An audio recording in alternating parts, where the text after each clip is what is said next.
जुलाई 2018 में दिल्ली में कुछ ऐसा हुआ जिसने पूरे देश को, पुलिस प्रशासन या तक कि मीडिया तक को डरा दिया। लेकिन इस केस ने सबसे बड़ा सवाल जो उठाया वो उठाया हमारे अंधविश्वास पे और इस बात पे कि अंधविश्वास आपको किस गर्त तक ले जा सकता है। Welcome to the new episode of किस्सा, जहां पर आज हम डिस्कस करेंगे एक ऐसा केस जिसका नाम तो मैं अभी डिस्क्लोज नहीं करूंगी, लेकिन अंत तक आपको इसका नाम भी पता चल जाएगा, इसलिए अंत तक रुके रहिएगा।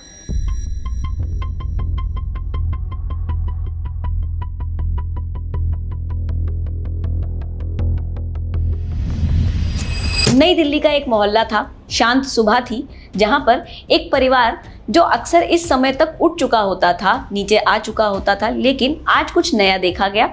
पड़ोसियों ने पाया कि इस परिवार का कोई भी व्यक्ति अब तक उठा नहीं है, शायद क्योंकि घर के बाहर ही अखबार पड़ा हुआ था और दूध का पैकेट पड़ा हुआ था, जिसे किसी ने भी अब तक रिसीव नहीं किया था।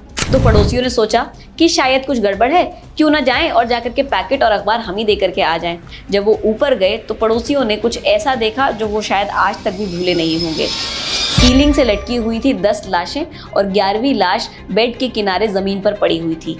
इन सभी लाशों की आंखों पर पट्टियां थीं और मुंह में कपड़ा भरा हुआ था।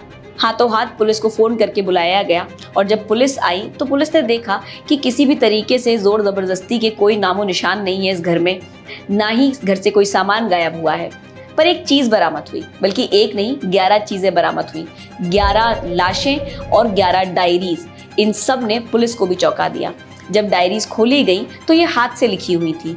समझ में आया कि ये हैंडराइटिंग जो है वो ललित भाटिया यानी कि नारायण देवी, जो कि मृतकों में से सबसे ज्यादा उम्र दराज थी, उनके बड़े बेटे की थी। पर यहाँ तक भी अभी पुलिस चौंकी नहीं थी। पुलिस चौंकी तब जब पुलिस ने इस डायरी को पढ़ा। जब पूरी 11 डायरीज को पढ़ा गया तो ये समझ में आया कि ये जो कुछ हुआ है ये एक आम आत्महत्या नहीं है, बल्कि अंधविश्वास में आ करके ये पूरा परिवार एक रिचुअल परफॉर्म करना चाह रहा था, यानी कि एक कर्मकांड करना चाह रहा था, एक उपासना कर रहा था, जो अपने आप में एक फेलियर थी और अंधविश्वास किस गर्त में आपको ले जा सकता है इस बात का प्रमाण थी। डायरी को जब पढ़ा गया तो इस उपासना को करने का जो तरीका वहाँ पर बताया हुआ था, वो तरीका ये लाशें अपने आप में बयान कर रही थी। सबकी आंखों पर पट्टियों का होना, मुंह में कपड़े का होना, सभी लाशों को लटका करके उनकी जान लेना, ये सब प्रक्रिया उस डायरी के अंदर लिखी हुई थी।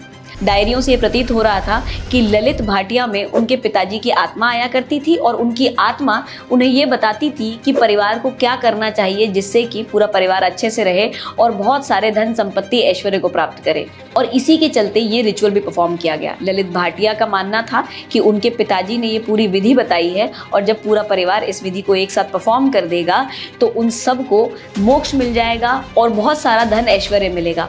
और अगर कुछ गड़बड़ हो भी गई तो उनके पिताजी उन्हें बचाने के लिए आ जाएंगे। पर ना पिताजी आए बचाने के लिए और ना ही धन ऐश्वर्य प्राप्त करने के लिए कोई जीवित बचा। पोस्टमार्टम रिपोर्ट्स ने भी क्लियरली यही दर्शाया कि कोई फाउल प्ले नहीं है, किसी ने भी उनकी हत्या नहीं करी है, बल्कि सब लोग एक ही तरीके से अपने प्राणों को खो बैठे हैं और वो तरीका था इस रिचुअल को परफॉर्म करने का, जो कि डायरी के अंदर क्लियरली लिखा हुआ था। साइकोलॉजिस्ट ने इस पूरे इवेंट को मर्डर या सुसाइड नहीं बताया, बल्कि एक शेयर्ड साइकोसिस वाली बीमारी बताई। साइकोलॉजिस्ट का कहना था कि ये एक बीमारी है, एक साइकोलॉजिकल डिल्यूजन है, जिसको शेयर्ड साइकोसिस कहा जाता है। और इसी के चलते पूरा परिवार एक ही बात में विश्वास करने लग जाता है और एक जैसा सोचने लग जाता है। और वो विश्वास इस हद तक हो गया था कि लोगों ने ललित भाटिया के द्वारा बताए हुए अंधविश्वास तक को सच मान लिया और अपनी जान दे दी।